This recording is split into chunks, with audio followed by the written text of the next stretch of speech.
So if you've got any questions, go ahead. Do you give lessons? No. I need them. Rubbish! Rubbish! We're all going to try to can. 3 seats to the wind! We're in big trouble. I always am. 3 seats to the wind. City nights. Things to see. Secrets. Anything else? Okay, you get me a bottle of Timothy Taylor's and we'll play one of those. Just kidding. Just kidding. Hey, Al, how do you like your action? You like it real low? Do you play with it really low? It's pretty low. I've seen lower. You prefer it low, right? It's low, but it's not. Not fretting really out? low. I've seen other guys' guitars that are kind of lower. I like the neck to be real straight though. I don't like your underbow. You know, the underbow thing is where the strings feel looser in the middle than they do up high. Right. I like them to get further away as they get up higher because it's like a different feel. So I like 2 straight lines. Play with 8, right? Sorry? You use 8s for strings? I usually use 9s, but on the Steinberger I always use 8s, yeah. I use 9s or 10s on a regular guitar with the headstock. Yeah. Your tone has stayed really consistent throughout your playing career, and I think it's gotten better. From all the equipment changes you've gone through, how do you keep it so consistent and so smooth? I don't know, I guess you just look for pieces of gear or amplifiers that you like the sound of. I mean, for me, for the clean sound, it doesn't really matter. You know, if it's clean, it's clean. So most of the clean sound that I use if we're recording or whatever, I'll just plug right into the board. But for the distorted sound, I'm a little bit more particular about it, finding the right kind of amp and stuff. And one of my favorite amps was the Boogie dual rectifier, but the old one. They don't make it anymore. It's like everything I like, they don't make it. And then I got into the Yamaha digital stuff because it was kind of cool. But then they don't make that anymore either. So, if anybody wanted to, if anybody had a lot of money and they really wanted to lose a lot of money, get me to endorse whatever it is, I'll guarantee it. I don't think it's on. It's not on.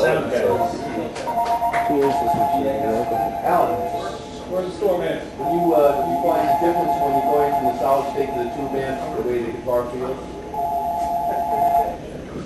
Only with Power.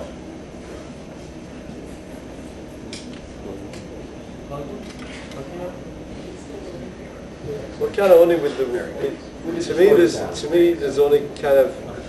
If the amp sounds good, if it's solid state or it's digital or it's tube, it doesn't really matter. If I plug into it and I like the way it sounds, then I'll use it. It's like some guys have this thing where it's got to be tubes, and some guys I've even seen people who go to a gig or go to a store and they play in one amp and they go, this sounds pretty good. Then they'll tell them later it doesn't have any tubes in it. Then they're not interested in it anymore. And to me, there's a lot of really, really bad tube amps. So. It doesn't matter. I mean, if you plug into an amp that sounds good, then it's okay. I don't really have any preference. I'm interested in the way that the technology develops and everything. I'd hate to miss something just by getting stuck on tubes. You know, the tubes do something, but my favorite tube is the rectifier tube, and that's the one tube that's usually missing in all tube amps. It's just the thing that gives that kind of the sag in the way that it breathes a lot more, and it's like power amp distortion with a rectifier tube. It sounds so much better than just picking it up in the preamp or whatever, but I don't know. If you like it, use it. Yeah. It's so different, you know, so your approach. What inspired you to think the way that you think? I see there's very little movement, and there's a lot of restricted, but it's not restricted. What is it in your makeup that made you approach things this way? I don't know. It wasn't a deliberate thing at all. It's just from listening to other people, like all the people that I really admired, you know, when I was growing up, all the great musicians that I'm sure we all know about, you know. So you didn't emulate any of them? No, I did in the beginning. I I used to emulate like some of the guitar players and stuff that my father had records of. Like I tried to learn Charlie Christian solos because he was the first guy. Yeah. He was really awesome, and he was a huge inspiration. And I started trying to learn some of his solos, but then I realized that I wasn't really learning anything. And I thought, well, why don't you just think about what he might have been thinking about instead of what he was actually doing? So I just started to get inspiration from the way it made me feel emotionally and try to somehow direct that back into the instrument through whatever. Because he didn't really sound like anybody. He had his own thing like Django and Coltrane and Charlie Parker and all those really insane musicians. I don't know. It was just absorbing stuff from all kinds of music, and he loved classical music too, my father, so I heard a lot of classical music. And that was really inspiring to me too. I used to remember wondering why, even when I was really little, why something would make me feel really sad or really happy. But even the sad thing, it didn't really make me feel sad, but it was so beautiful it did. You know, it's like a sad joy thing. I don't know. It's weird. I can't think about it, my brain hurts. Yeah. Let me ask you a question. What was that? What? Pedals. Well, I just have 2 volume pedals, but they're both Korg, and of course they're discontinued. A TC booster pedal, which is also discontinued. I think everything I have up here except for this is obsolete. So, but you can come and have a look later, you know, so you check it out. Okay. Are there any modern guitars that influence you now? Like, oh yeah, I mean, I get scared to listen, you know. There's so many incredible guitar players out there. any examples of somebody you're listening to now? Well, I listen to all of them. It's just I can't. If I get really engrossed in someone's playing, and I kind of, it will give me something for a while, and then it starts to take something away, and I just feel like I just need to kind of flow, you know, from one person. I just like listen to a guy play, and then I'll try and take whatever I can from it, you know, just by like maybe hearing some of the way the lines are or whatever. Oh, yeah. I was wondering, like in the late '60s or the early '70s, were any of these so-called progressive bands that you kind of got caught up with a little bit that you listened to? Any that come to mind? Yes. No, I wasn't really involved in the that early kind of UK thing at all. I mean, like what was happening in England. I didn't know any of those guys or any of those people until I met Bill Bruford. You were on that record with Soft Machine? Well, I'm sorry. Soft Machine, yeah. What year was that? 72. Sorry? I played with a band before that, like a three-piece kind of sort of pseudo-rock band called Tempest with John Heisman. Pre-heavy metal, I guess. In the tight pants days. Yeah. I don't know if you can answer this for me. I was reading one of your old interviews, and the interview asked you about your approach, how you developed your approach to playing over chord changes. And you said that once you went from, you learned what you needed to learn about harmony, and then you started to figure out, for instance, how many scales could fit within an octave and the different permutations. And you mentioned 4-note scales, 5-note scales, and just ran through all of them. And you mentioned using the math to figure out and set it up for yourself so you could organize it in your own mind. And I was wondering if you could kind of give me an example of that. You know? Well, it's really simple. It's like to organize. There's an organizational part of it that puts those things in your head, but then you can't use them like that. They're useless to you. Then you have to find a way to make them work within music. You know, all I was trying to do was catalog different scales, and I have this huge catalog. I can't remember half of them. But it's just like I just made a big catalog that I look at once every 6 months or whatever, and try and pick something else out of there. But math was a really good way to calculate all the interval permutations within 1 octave or 2 octaves or 3 octaves, but mostly within 1, because when you get outside that, it gets a little weird. And then it was just trying to incorporate that into anything that you're playing. So I'm just like anybody else. And somebody give me a set of chords, I have to figure it out because I don't read and I don't know any of the names of the. I know a lot of scales and stuff. I just don't know the normal names for them. I call them something else. If you say play this scale, I don't know what it is, but the chances are I do know what it is. I just don't know your name for it. But I'll have a name for it. And so it's just a way of incorporating those things, those lines, and making lines up for the chords that go in by as they go in by. And I like to try to improvise, of course, but sometimes it's okay, sometimes it's not.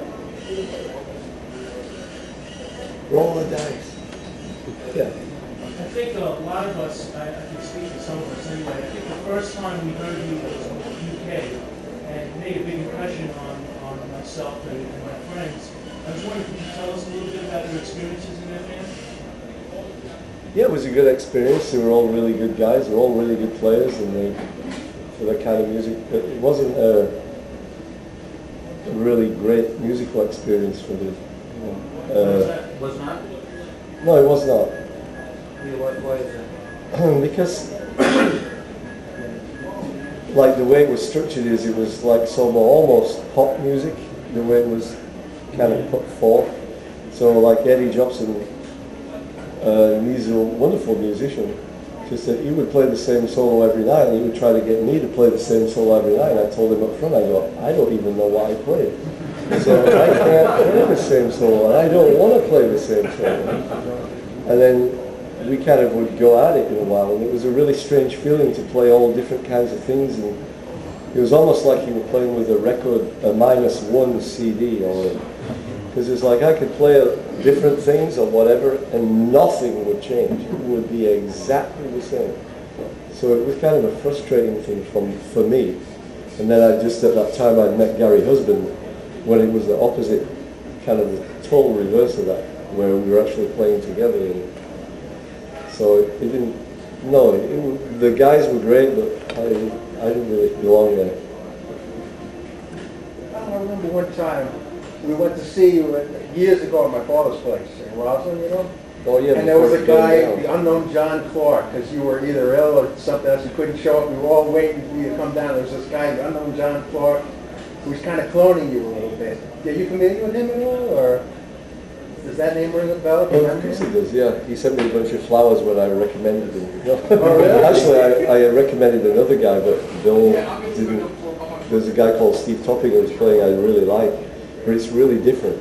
So I guess Bill was looking for something that was like kind of more like what I was doing. I don't know. I don't know.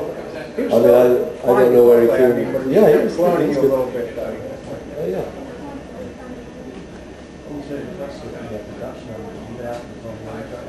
I'm wondering what it was like working with Bruce Scott.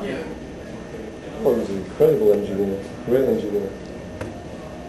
That was a wonderful experience, the whole thing was taught. I just used a 50-watt Marshall head, an old one, you know, the original little small 50-watt head and just Marshall cabinets. SG? It was an SG custom. Ask these guys some questions. I don't know anymore. Where did you get that from, Alan? Where did you get that? You guys like Belgian ale as much as Alan? I'm sorry? You guys like Belgian ale as much as Alan? Actually, I don't like Belgian ale either. You don't? No, I don't. What's your favorite? What's your favorite? I don't really have one. I mean, I just. Your favorite Oh, album? that's just a. What's the favorite album that you've done? I don't have one. Do you like Metal Fatigue? Because we always love that one. Yeah, at the time I liked it. I know you don't like listening to yourself play on the old albums, but you know, that's so critical. And you don't like IOU so much, right? Well, I liked it at the time. You know, if you don't like it at the time, it's kind of rough. But if you like it at the time, it's okay. Because if you go back to something you didn't like at the time, the chances of you liking it now are going to be really slim. What are you using the roller guitar synth for at the moment?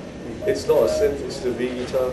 Great, it simulates different instrument sounds. But I'm just using it to get like a single chord pickup sound. Because if I use it for, this is a double coil obviously, so it's a much different sound. So.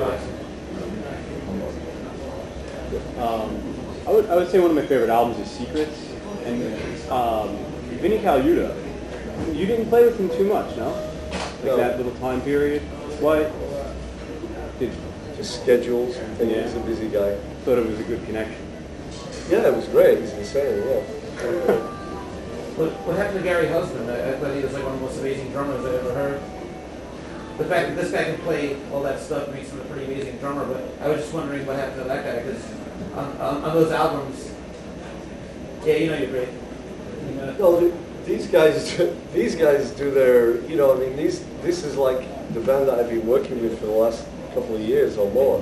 I just got And these are the guys that, like, you know, they play the music that we play now in their own way and interpret it in their own way. And I don't think there's anybody here that's doing something that has anything to do with somebody else's particular influence. So that, you know, it's just, these guys are really incredible musicians in their own way.